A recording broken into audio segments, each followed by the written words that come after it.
Alright, hey guys, I actually have wanted to be talking about this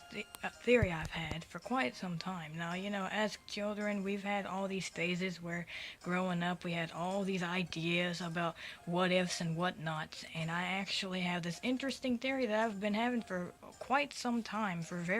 very many years actually. I just never got around to uploading it due to fear that my channel would get taken down for like revealing too much if the theory actually turned out to be canon. But basically, it goes along the terminology of the main games that we grew up playing from Game Boy Color, transitioning all the way to the DS, are actually in the same universe as that of like spin-off games, mainly that being of the Mystery Dungeon games. And what I'm trying to point out is the timeline for the game's red version right here, which I've got right there, and the special Pikachu edition yellow version, and heck, even the fire red Game Boy advanced version are actually somehow tied in with all Mystery Dungeon games leading up to Super Mystery Dungeon. And here's how. You see, when you first play out in the Kanto games for Game Boy Color, you actually come across this guy in the outskirts of Cerulean City that goes by the name Bill.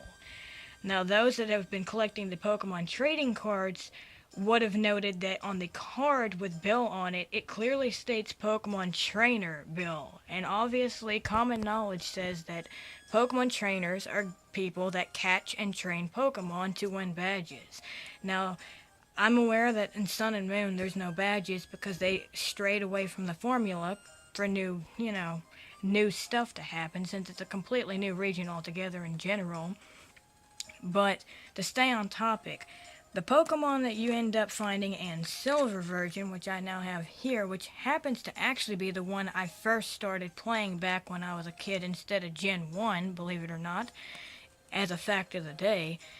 was an Eevee. Now, to be quite frankly honest, in Mystery Dungeon Blue and Red Rescue Team, coincidentally enough, the partner Pokemon that you could have or as a playable character or a partner was exactly an Eevee as well. And in Silver and Gold and Crystal versions,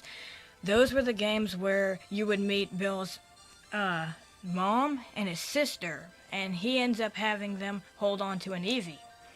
Now, what ties these games together, however, as being in the same universe in my mindset, is that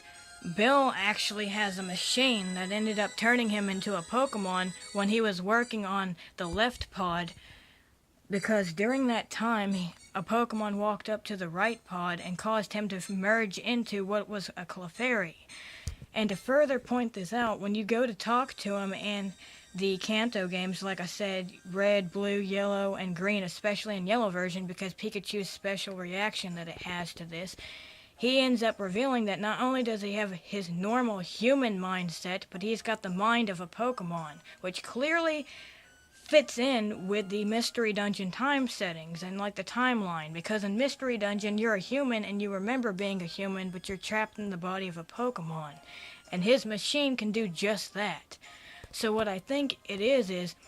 he's lying to his mom and sister back in Goldenrod, saying that his main job is to work on the PC, but what he's actually doing is being paid to do experiments on humans by turning them into a Pokemon and opening up a time gate, which leads into the alternate universe of Pokemon Mystery Dungeon. And that's thus being the creation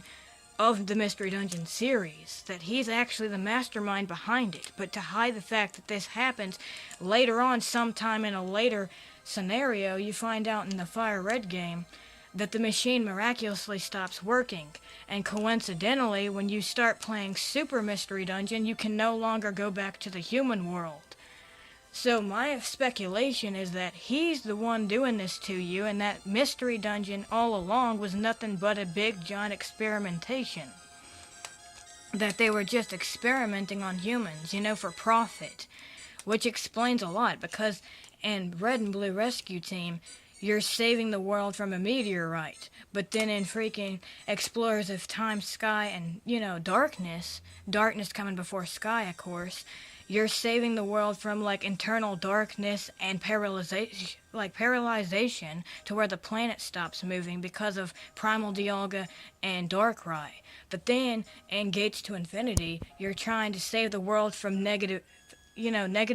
and selfish emotions. And then it gets to Super Mystery Dungeon where you're trying to save the world from being collided into the sun and having legendary and mythical Pokemon being turned to stone,